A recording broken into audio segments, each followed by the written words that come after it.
నీ మాట అవునంటే అవును, కాదంటే వద్దు.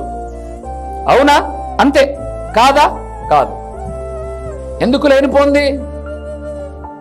ధనము శాశ్వతమైంది కాదు, మనిషి జీవితం శాశ్వతమైంది కాదు.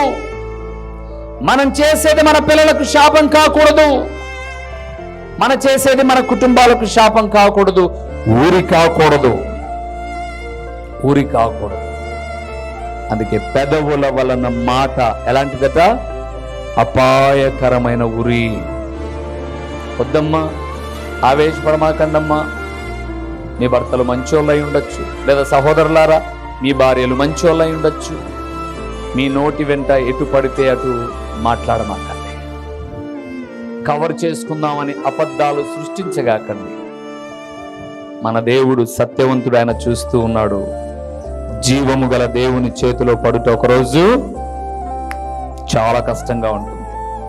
అబద్ధం చాలా కుటుంబాలను నాశనం చేస్తుందండి.